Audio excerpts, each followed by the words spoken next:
Menurut hasil penelitian LIPI tahun 2004, disparitas ekonomi dan pembangunan antara Papua dengan daerah-daerah lain di Indonesia tidak terlepas dari adanya konflik of interest para pendatang di tanah Papua, diskriminasi kebijakan pusat kepada daerah, dan eksploitasi budaya dan SDA Papua.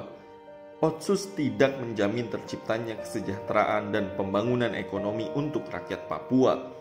Pertumbuhan ekonomi sebelum Otsus pada tahun 1995, 1996, 1997, 1998 mencapai 20,18%, 13,87%, 7,42%, 12,72%. Sedangkan pertumbuhan ekonomi sesudah Otsus diimplementasikan pada tahun 2002, 2003, 2004 hanya mencapai 8,7%, 2,96%, dan 0,53%. Data BPS Papua tahun 2006. Data tersebut menunjukkan bahwa pembangunan ekonomi lebih banyak dilakukan sebelum Otsus daripada sesudah Otsus. Hal ini merupakan suatu ironi karena pembangunan ekonomi justru menurun pada saat Otsus diimplementasikan. Seiring dengan rendahnya pertumbuhan ekonomi pada saat otonomi khusus diimplementasikan, jumlah penduduk yang hidup di bawah garis kemiskinan juga meningkat. Dari 2.556.419 orang penduduk Papua pada tahun 2004, jumlah penduduk miskin mencapai 43%, data BPS Papua tahun 2005.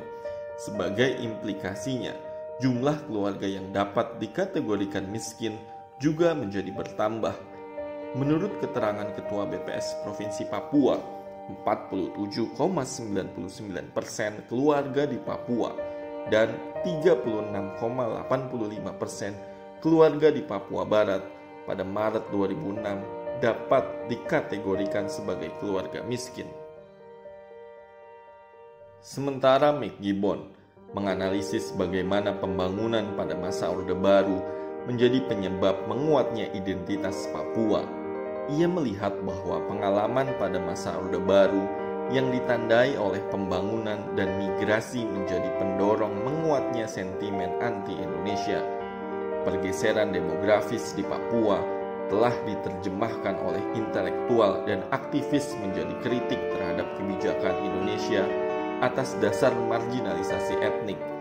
Kritik ini melibatkan wacana yang berpusat pada hak-hak penduduk asli bahwa mereka menghadapi ancaman kepunahan.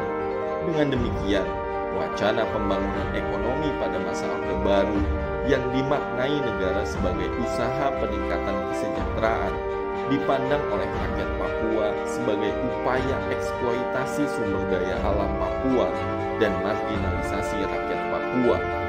Kritik ini perlu menjadi pertimbangan pemerintah Indonesia dalam mengambil kebijakan yang tujuannya untuk membangun Papua dan mensejahterakan rakyatnya.